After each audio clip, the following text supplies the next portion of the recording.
परम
पूज्य पुष्पेंद्र जी आर्य महाराज जी से निवेदन करती हूँ कि कृपया करके वो मंच पर आए और अपने उद्बोधन से सबको कृतार्थ करें।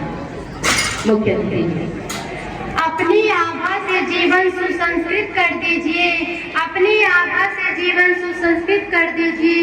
मेरी अल्प प्रसन्नता को विस्तृत कर दीजिए, मेरी अल्प प्रसन्नता को विस्तृत कर दीजिए।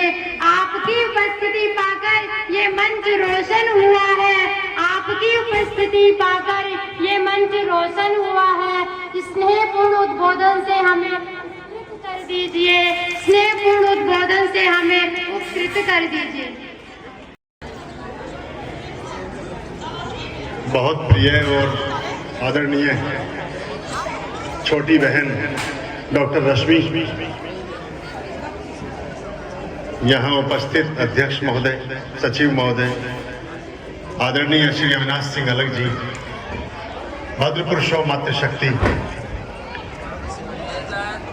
आज एक अच्छा दिन ये भी है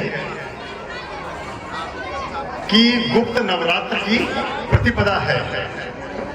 आज जो है, आज हमारा माघ मास के शुक्ल पक्ष की प्रथमा है, पहली तिथि है। तो या देवी सर्वभूतेषु रश्मि रूपेण संस्थिता नमस्तस्यै नमस्तस्यै नमस्तस्यै नमो नमः। भगवान सूर्य को जब जिम्मेदारी दी गई और वो भगवान की कक्षा में उपस्थित हुए सूर्य अपनी जिम्मेदारी को लेकर के, तो सूर्य से पूछा कि तुम अपना संदेश, अपनी ऊर्जा, अपनी शक्ति, अपनी आभा, अपना तेज, अपना बल, अपना दैदीप्यमान स्वरूप कैसे इस धरातल तक, इस धरा तक, इस धरा के प्राणी प्राणी तक पहुंचा पाओगे।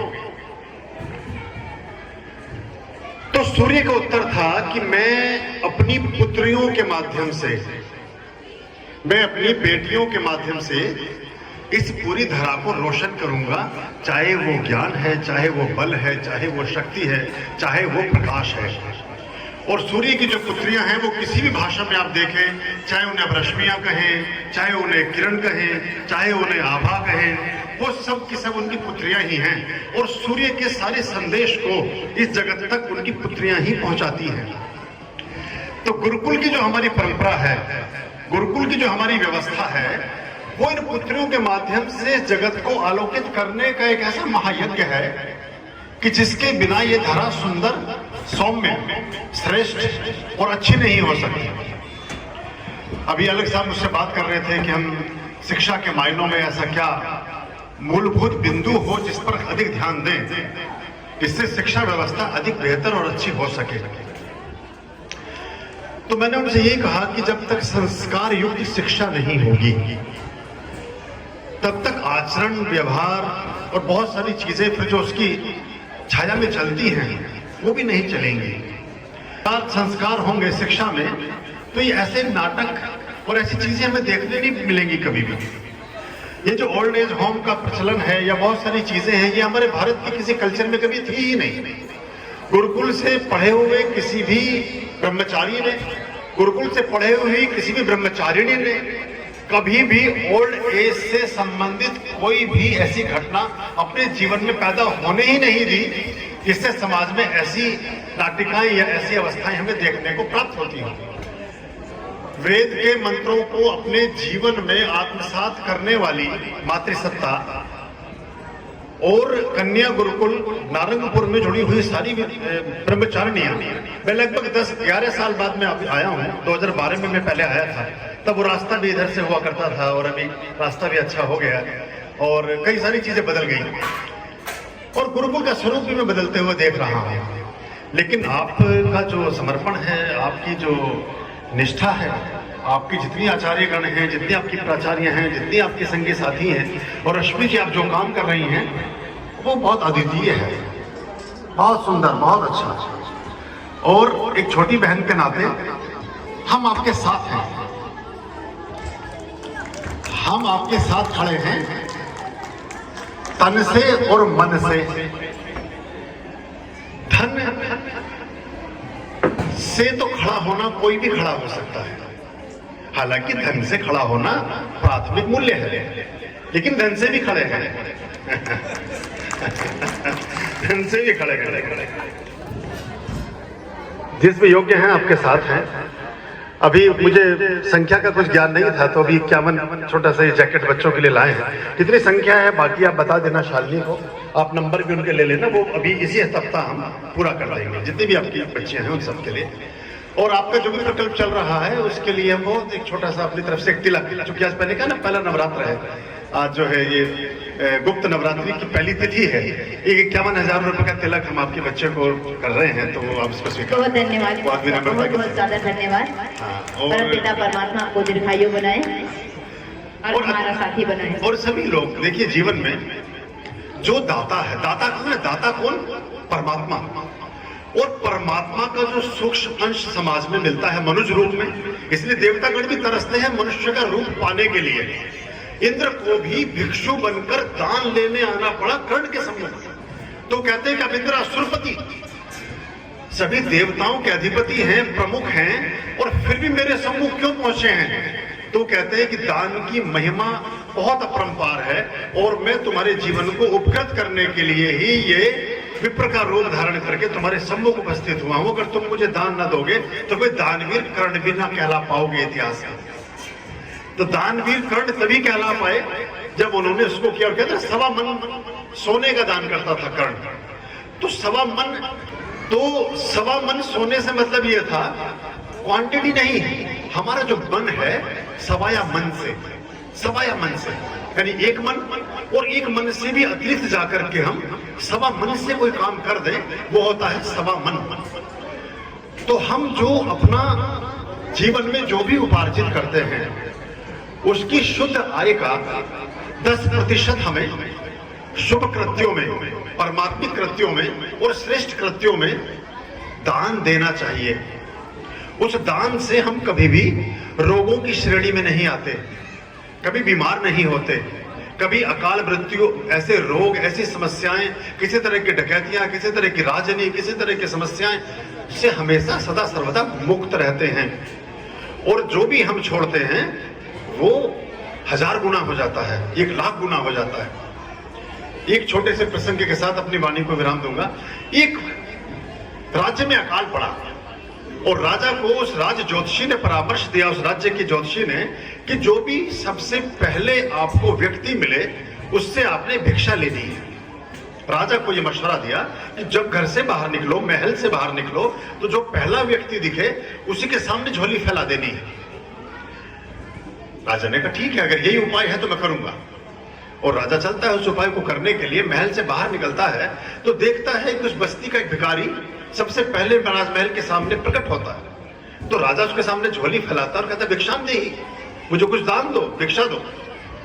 तो वो भिखारी थोड़ा सटपटात लगता है उसको, कह रहा जिंदगी हमारी बीत गई दान लेने में, भीख लेने में, मदद लेने में, ये राजा क्या मांग रहा है? तो उसका वजीर बताता है कि ये उपाय है, इसके करने से ही राज्य में आने वाला अकाल टलेगा। बड़े अनमने मन से, जिसने कभी छोड़ा ना हो उसको छोड़ने में थोड़ा कष्ट होता है, क्योंकि कुछ भी छोड़ते हुए जब स्वभाव में ना हो तो कष्ट होता है। बड़े अनमने मन से चावल का एक दाना निकालता है अपनी झोली में से और वो दाना उसके कटोरे में डाल देता है राजा के। राजा प्रसन्न होता है कि मेरा नेक पूरा हुआ, मेरा उपलक्ष्य पूरा हुआ। चाहे एक दाना है चाहे 2 दाना, जो मिला ठीक है। ज्योतिषी ने कहा था जो भी मिल जाए उससे लेकर के चले आना। वो जाकर के पहुंचता है। उस दिन जब वो भिखारी भीख मांगता है तो उसकी झोली जो कभी नहीं भरी थी वो पूरी भर जाती है और उसके अलावा उसे अतिरिक्त थैलों में अपना भिक्षा का सामान लेकर के अपने घर पहुंचना पड़ता है। पत्नी दरवाजा खोलती है, उसे लदा हुआ देख करके बड़ी प्रसन्न होती है कि आज तो बहुत भिक्षा मिली। वो कहता नहीं, बहुत नहीं मिली, भिक्षा तो खूब मिली, आज तक कभी इतनी नहीं मिली, लेकिन इसमें एक दाना कम है। जो हम छोड़ देते हैं उसकी रिक्तता का भाव हमें सालता रहता है, हमें लगता है कि हमने इसे कुछ छोड़ दिया। तो कहते एक दाना कम है, कहते कोई बात नहीं, फिर भी बहुत सारा लाए हो, आप उसे बैठ करके थोड़ा साफ करते हैं। जब उसे साफ करने बैठते हैं तो देखते क्या है कि उस भरी हुई झोली में, उन भरे हुए थैलों में एक चावल का दाना सोने का हो गया था। एक चावल का दाना सोने का हो गया था। फिर वो अपने माथे में हाथ मार करके रोते और पश्चाताप करते हैं। वो कहता है भिखारी कि मैंने मुट्ठी भर के क्यों नहीं दे दिया, कि मेरे दाने मुट्ठी भर के सोने के हो जाते। तो जो हम छोड़ते हैं सब स्वर्ण में परिवर्तित होता है। और महान उद्देश्यों के लिए, अच्छे उद्देश्यों के लिए जो भी कार्य किया जाता है वो परमात्मा की आराधना, परमात्मा की पूजा ही होती है। मातृसत्ता की प्रतिष्ठा, स्त्री सत्ता के अस्तित्व से ही हमारे समाज में सभी तरह का संतुलन, सभी तरह का अस्तित्व, सभी तरह की अस्मिता और सभी तरह का गौरव पुनर्प्रतिष्ठित हो सकता है, पुनर्स्थापित हो सकता है। तो हमें जितना सहयोग हो सके करना चाहिए ऐसे सभी प्रकल्पों के बारे में, क्योंकि ये जो बीज हैं, किसी बीज को पता नहीं होता कि वो वट वृक्ष का बीज है। उस बीज से उगने वाले पौधे में फिर से वृक्ष बनेगा, उसमें फिर से पुष्प उमगेंगे, फिर से उसमें बहुत सारे बीज लगेंगे, फिर से फल लगेंगे, उन फलों में फिर से हजारों बीज लगेंगे, उन बीजों से फिर से हजारों पौधे होंगे और करोड़ों पौधे और करोड़ों जगत के वृक्ष एक छोटे से बीज से पैदा हो सकते हैं। तो ये सारे बीज हैं जो आपने बिखरते हुए देखे हैं, उड़ते हुए देखे हैं, विस्मित करते हुए देखे हैं, विस्तारित होते हुए देखे हैं, सुगंधित होते हुए, सुवासित होते हुए, विकसित होते हुए अपने वृक्षों के बीजों को देखा है। ये जहां भी जाएंगे जीवन में सब जगह अच्छा ही लेकर जाएंगे, सब जगह श्रेष्ठता ही लेकर जाएंगे, सब जगह संस्कार और मूल्य ही लेकर जाएंगे। तो ऐसे बीजों के संरक्षण, संवर्धन, उनके परिपोषण और उनकी प्रतिष्ठा का दायित्व भी समाज के सभी वर्गों पर होता है। रश्मि जी को पुनश्च बहुत मेरी तरफ से शुभकामनाएं, बहुत बधाइयां और बहुत आभार भी कि मुझे सुखद और बहुत अच्छे अवसर में आने का अवसर मिला। पिछली बार भी मुझे आना था लेकिन मैं आ नहीं पाया, उसके लिए मैं क्षमा प्रार्थी हूँ। इस बार आपने बहुत तैयारी की, कोरोना कोविड के कुछ ऐसे नॉर्म्स थे कि मैं आ नहीं पाया, लेकिन आपके जब भी कार्यक्रम हो आप मुझे जरूर बताएं, मैं कोशिश करूंगा आने के लिए। आप सब ने मेरी बातों को बड़े प्रेम और ध्यान से सुना। आप सबके भीतर विराजित परमात्मा को प्रणाम करता हूं, मेरे प्रणाम स्वीकार करें। ओम नमः शिवाय।